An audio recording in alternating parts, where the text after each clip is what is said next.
How's it going, guys? So this is unscripted, and I'm a little tipsy, but I kind of felt like making a "Who the hell is Mode Phaser" video, discussing a little bit of my history, discussing a little bit of how I got to where I got, and why I do what I do.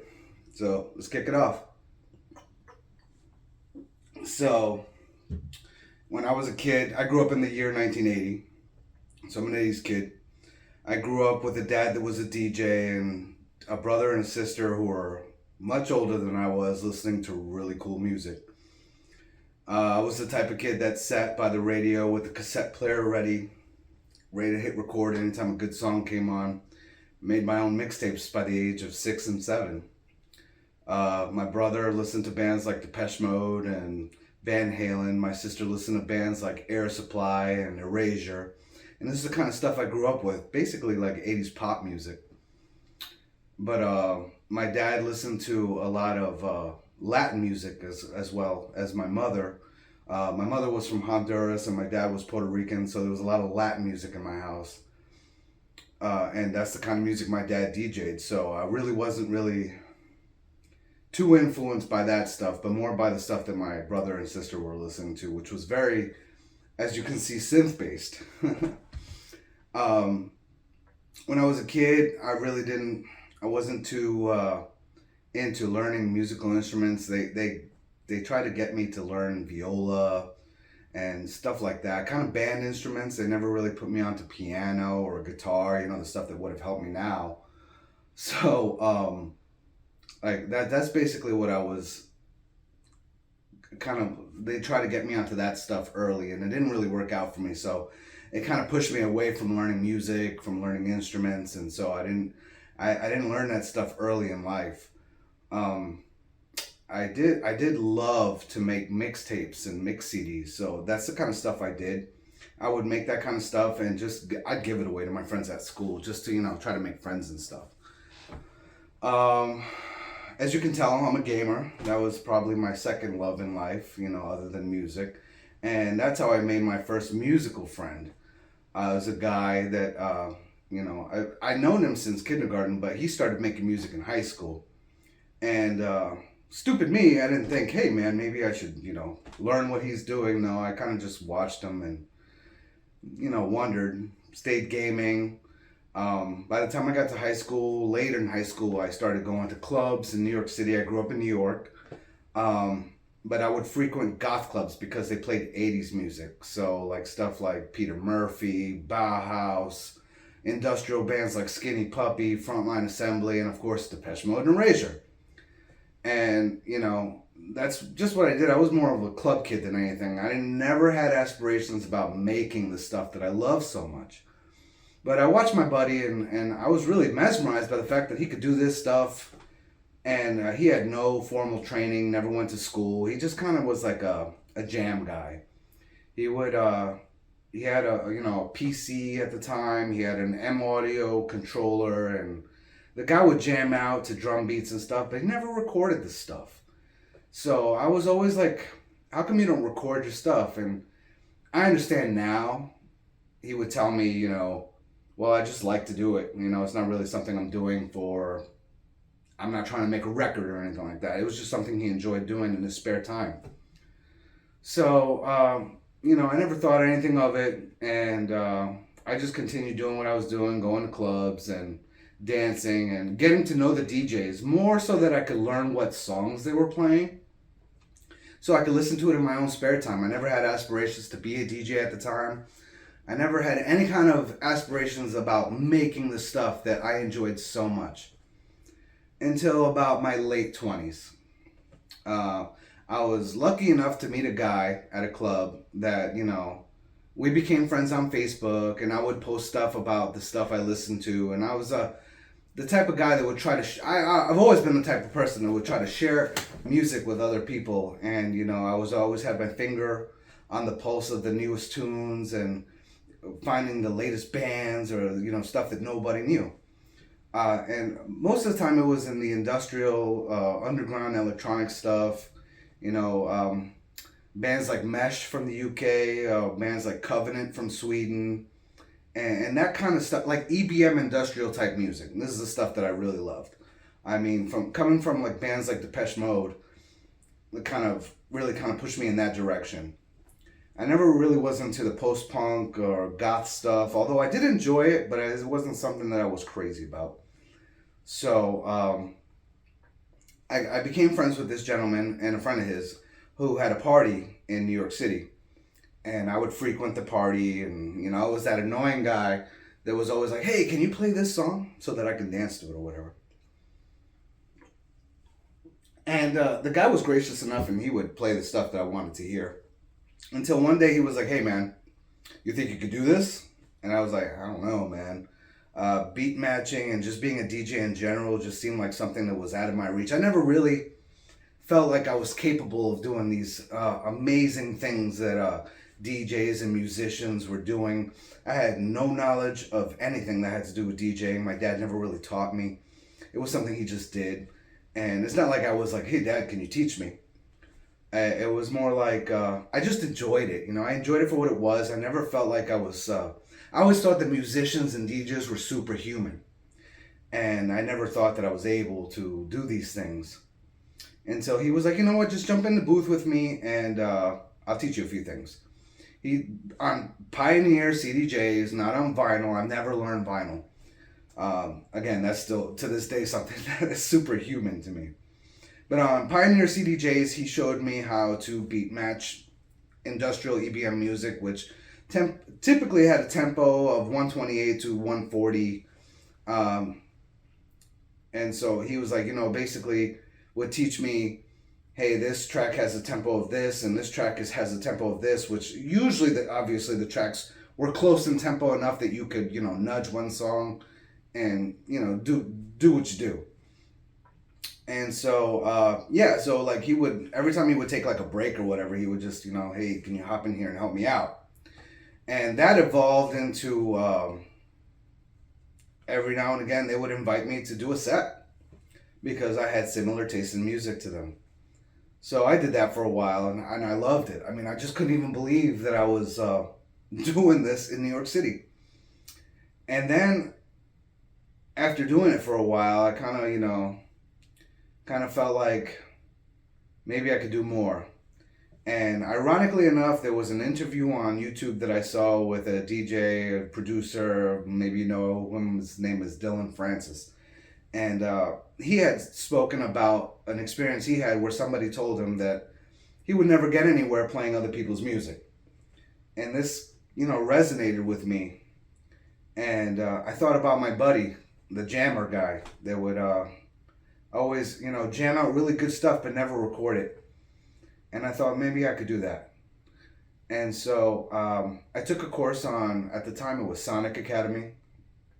And it was on basic music production and theory. And I got a copy of Ableton and some plugins. And I started to learn how to use these things. And this was about by the age of 30. And by the age of 32, I wouldn't even say that I'm good today. But by the age of 32, I kind of started to understand what was going on and how things worked. How to EQ each track, like a bass track would, be EQ'd so that it could play with the kick drum. And then, I would learn how to sidechain that, and basically where every instrument, like the pads and the melodies and everything, where they sat on the spectrum and how they had to be EQ'd in order to work. And strangely enough, arranging tracks came to me pretty intuitively, I guess, as a lover of music, as someone who now has had some experience DJing and has just listened to a multitude of music his whole life. Arranging tracks kind of came to me pretty naturally. I learned how to use transitional effects and fills and how intro, bridge, verse, chorus, basically how a song is typically structured. And I started to do that. And over the course of the last 10 years, I've learned how to do that in the box with Ableton. And at one point I decided, hey man, maybe I could do this with real instruments or synthesizers. I know people don't really consider synthesizers real instruments, but I do. Um, and so I did that. And I actually, at one point, started a project with a female vocalist. Um, and we made a couple albums together, and we did some live shows together. And, I basically learned how to become a producer with even a vocalist. After that ended, I just continued making music on my own, and I'm influenced by artists like Orbital, The Prodigy, and stuff like that. Artists that can make instrumental music interesting. And I felt like, well, I don't really need a vocalist because I can't sing. I can't even write lyrics. That's just something that doesn't come to me. So I figured, hey, if Orbital and Prodigy can do it, why can't I? And, that sounds pretty insane considering how big Orbital and the Prodigy are. But, I mean, to me, it made sense considering they made instrumental music that still made me feel like good and that I danced to and that I enjoyed. And these are artists that I had been listening to since the early 90s. So, I mean, of course, they're going to be a big influence on me. Bands like Depeche Mode and Erasure and stuff like that also influenced me. But, you have... Martin Gore, Dave Gahan, and Andy Bell, who are amazing vocalists, which is something I'm not, nor will I ever be. I mean, I've tried. Trust me, it's not a thing. But these other artists, like Orbital and The Prodigy, made me feel like, hey, I mean, if these guys can make instrumental music that still makes me feel good, makes me want to dance, why can't I do the same? So, like I said, I don't even consider myself to be 2% of what these artists are. But it makes me happy to do it. So I do. And I post my stuff on Bandcamp and on YouTube, as obviously you can see. And it's just something I do for fun. It's not something I ever expect to get anywhere. It's just, it's a hobby. Like most every other YouTuber on here. I like our friend Jorb. Love gear, and I love to make music with it. So this is what I do. I'm the type of guy that sits around and watches YouTube all day long. I watch guys like the Midlife Synthesist, Ricky Tinez, Red Means Recording, Ihor before he left for whatever purpose. I mean, I understand that he feels with the stuff going on in Ukraine, he doesn't want to make videos at the moment, which I respect him. That's fine, but I'm sure I, like other people, miss him. But these are the type of YouTubers that inspire me to do what I do. And I just want to give thanks to them and just like a little bit of a shout out. But, this is an unscripted video, obviously. I didn't really want to go too in depth with it, too crazy with it. I just felt like I really love it when the other YouTubers kind of give a little bit of a background as to who they are, why they do what they do, and why they're even on here. And so I figured, my channel is the type of channel where I just jam out. I don't really talk too much. Maybe somebody out there might be interested as to who I am and why I do what I do. As you've noticed on my channel, I haven't done a lot of jam videos lately because I had some life stuff going on. I was supposed to move out of this apartment, but things actually ended up working out and I'm still here.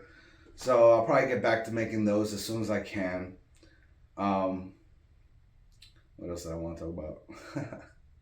With this being unscripted, obviously it's going to be a little bit of a type of thing. But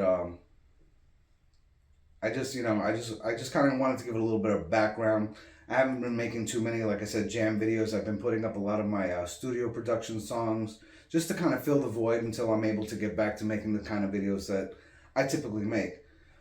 And just kind of, shoot the shit with people, and maybe they have some questions and I'd be happy to answer them as to, how I use my gear, why I use my gear, which is the other thing I want to talk about. Coming up here pretty soon, I plan to do more videos where I talk. Maybe some how I do what I do videos, or maybe I'll post a song and I'll then make another video that kind of goes through how I made that song, or why I chose the equipment or the sounds that I chose, and just kind of go through that. maybe kind of give some reviews on the gear that I use. We'll see. I'm not, I'm not the, I don't want to, I'm not the most knowledgeable person when it comes to the gear or the science behind everything. I kind of just do what I do by ear. I make what I make because I like the way it sounds. But I mean, aside from a little bit of theory that I understand, I'm I don't know a lot. I mean, I'm just a typical guy. I'm not a super duper musician. Like I said, I'm not classically trained. I'm mostly trained by online courses and YouTube. So and to this day, I'm still learning. I mean, I probably still don't even know how to use a compressor properly. So, but I still enjoy making what I make. I do produce, mix, and master everything that I do. So if it doesn't sound 100% professional, you know why. I mean, like I've said, I've read books on mixing and mastering. So I mean, I don't want to say I'm completely ignorant to how it all works. Obviously, I do know how it all works. But, like everybody else, we can all learn. And I continue to learn every day. I continue to use new tools to try to learn how they all work. And I can't say that I'm always very proficient with them. And sometimes I even just say F it and I don't want to deal with it. I use a lot of stock plugins in Ableton. Lately, I've gone into really purchasing my stuff because I purchased my copy of Ableton because after 10 years of working with this stuff and not, I mean, obviously we've all used crack stuff. But after 10 years of using the stuff, it's like, all right, so I've purchased my copy of Ableton. Most of my third-party plugins are purchased. Anything that is not purchased, I really, really try not to use it just because I feel wrong about it. But, that's not to say it doesn't make it into my productions. But, it is what it is. So, I mean, I try to use a lot of hardware stuff. I'm not about to go out of the box when it comes to mixing and mastering because it just doesn't make sense. When people like Andrew Sheps talk about how everything is done in the box, you got guys like Glenn Schick who does everything in the box. I mean, you work with what you got. And I really don't feel like spending thousands of dollars on outboard gear when most of the stuff in the box sounds pretty good and I'm happy with it. I mean, as a former DJ and knowing how stuff should sound, I've gotten to the point where I can make my tracks sound, I don't want to say as good as the professionals, but good enough. I mean, I'm fine with it. If it goes on YouTube, it's because it cleared my my standards. Not that I have the highest standards, but standards nonetheless. I think I'll be done rambling now, and I hope you enjoyed the video. If you have any questions, like I said, shoot them to me in the comments. I'm sure pretty soon I'll be starting to do more jam videos. Like I said, more videos where I kind of talk you through things. And I hope that content is enjoyable to you. But in the meantime, thank you guys, and have a good night.